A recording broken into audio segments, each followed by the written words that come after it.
Hey there, and welcome on back. As always, I'm Carl with Target's Attitude, absent-minded professor of knives and all things sharp. Sit on back, grab your pens and papers, class is about to begin. First, a little bit of syllabus work, so to speak. If you're new to the channel and you haven't subscribed yet, I've got just one question for you. Why not? It's easy enough to do. Just hit that button right down there. It says subscribe.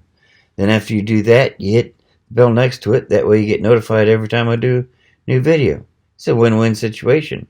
You win because you get to see all the neat new things I do videos about. I win because, hey, the more subscribers I have, the easier it is for me to get these neat new things. So, let's help each other out, shall we? But for now, time to get on with class. Got something new for you today from Ruike.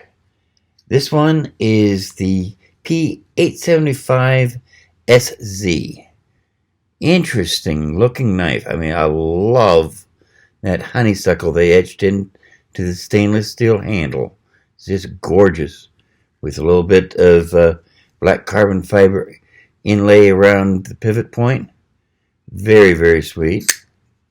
As always, it's very smooth deploying.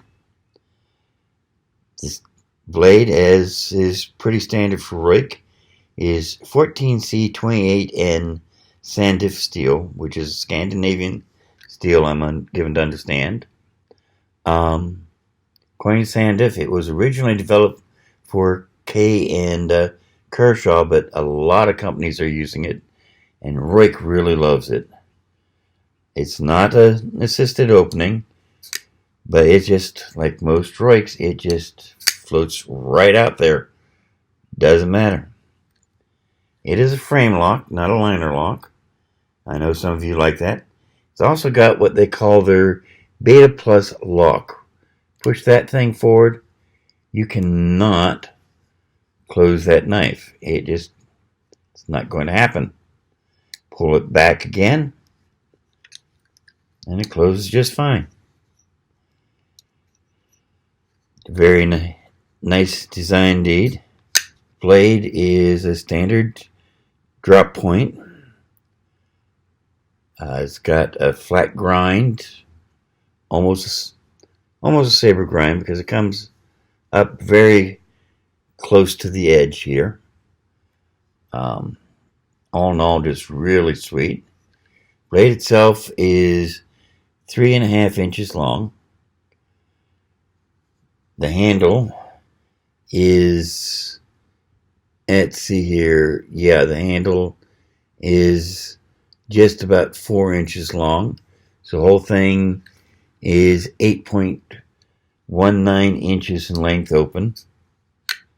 Just very sweet. Pocket clip, unfortunately, is fixed. Your only choice is tip up right hand carry.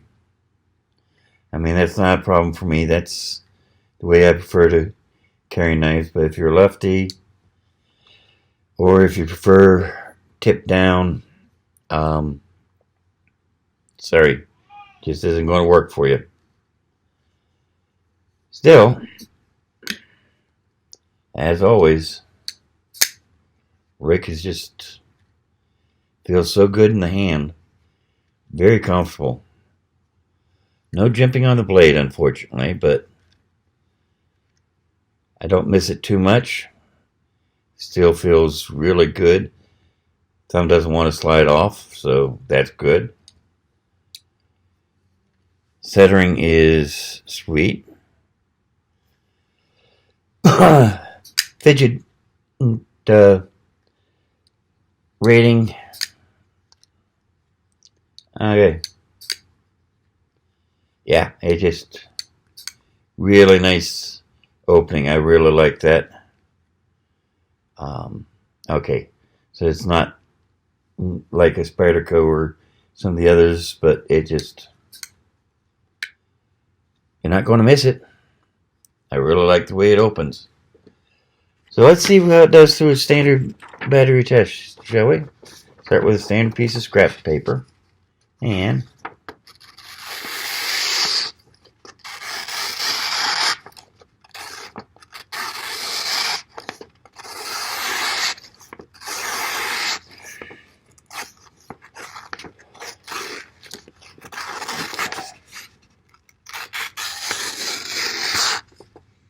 Not bad. Not bad at all. Cardboard. Standard corrugated cardboard. Matter of fact, I think this one was an Amazon box. Let's see here. Tip goes through nice. Yeah.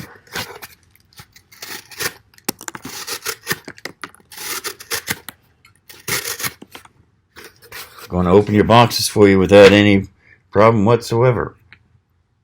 Let's see here. Next. Empty soda bottle for the hang packaging test, of course.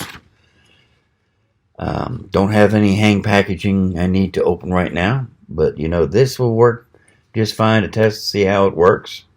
So, in, no problem. And feels like it's trying to hang up on the back of the blade just a little bit, but sure didn't slow me down, no, did it? See here,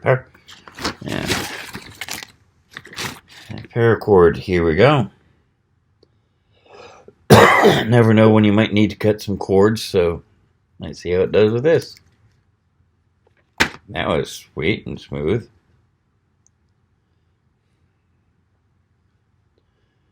Smaller, but still decent sized loop. That, I think, was my fault because I didn't really put any pressure on it the first time through. Here's where we test the tip. Tiny little loop I can just get the tip through, barely hold on to. And that's 1, 2. Yeah. 2 slices. Very sweet. Zip tie. Zip tie. I don't know how many of these things I go through each month. Last month I was rewiring my garage, and these things came in so handy for tying up the wires and keeping them neat and out of the way. If you do a lot of backpacking, this makes a great way to tie things to a pack frame. If you're doing any bushcrafting, and this works almost as well as paracord for holding wood together and where you're assembling things. And of course at gun shows, it's the piece de resistance to keep the guns from being accidentally fired. But they're a pain to cut. Normally you have to use a pair of diagonal cutters. Let's see how this thing does. And wow, right through. Let's say you've just tied something and you want to take off that little bit of flap that's still hanging there. It's 2, 3. Using just the tip, I still managed to make it through in just 4 slices, and it was fairly clean. Nice. Leather. Now, this is not a hunting knife, so you're not going to be skinning a deer with it, probably. But if you need to, let's say standard heavy gauge cowhide. Let's see how it does.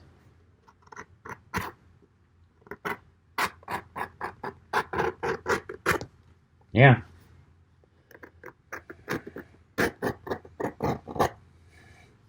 Getting that quite nicely.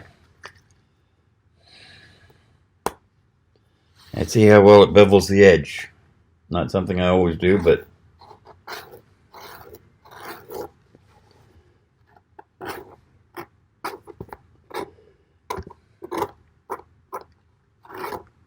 okay.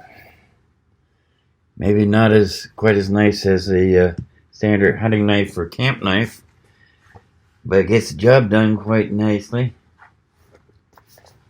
Sure can't complain about that. And yeah, there's some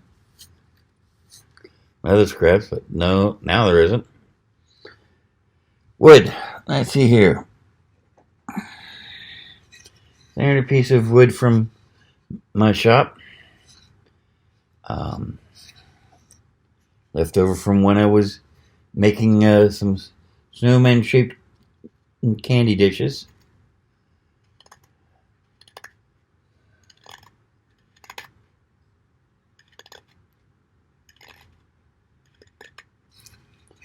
That definitely feathers it up quick and easy. Let's see how it does here. I know I say this every video, but I gotta say it. This is not something I recommend. Pivot point on any folding knife is a weak point. And you do this too often or on too hard a piece of wood, you are going to break the knife sooner or later. And you don't really want to have that knife going into your hand. But straight out of the box, as a standard test, see how it works.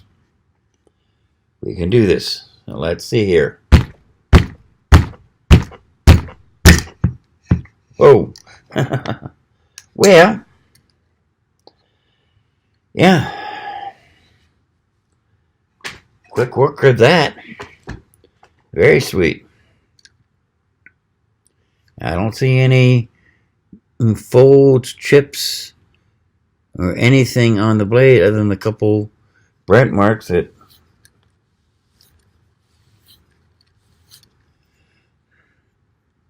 go away very quickly. So let's get that piece of paper back out here, shall we?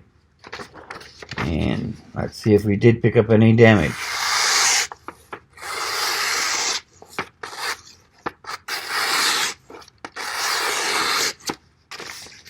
Anything, it's actually doing better than it did the first time around, which is very interesting and very pleasing. So there you have it. Ruike's newest offering, the P875-SZ. It's basically takeoff of their M875 using their more standard materials, mainly the 14C28N steel blade instead of the more expensive steel blade. The handle on this, as I said, is 428C stainless steel. And they have their standard bearings instead of the titanium bearings of the M875.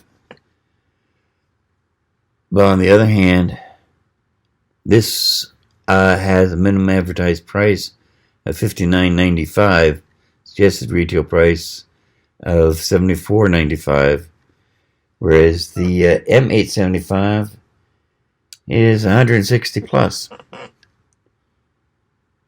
So, just based on what I see here, I sure wouldn't complain about this thing. I'd take it in a heartbeat. As I said, that honeysuckle etching on the blade, on the handle, just really makes it a striking knife. So, but there you have it. Hope you found something interesting in all this. Hope you enjoyed. I'll see you back here next week when we go over another new knife. In the meantime, remember, ability may decide what you can do. Motivation may decide what you will do. But it's attitude that decides how well you do it. So if you're going to do it with attitude. See you now. Bye.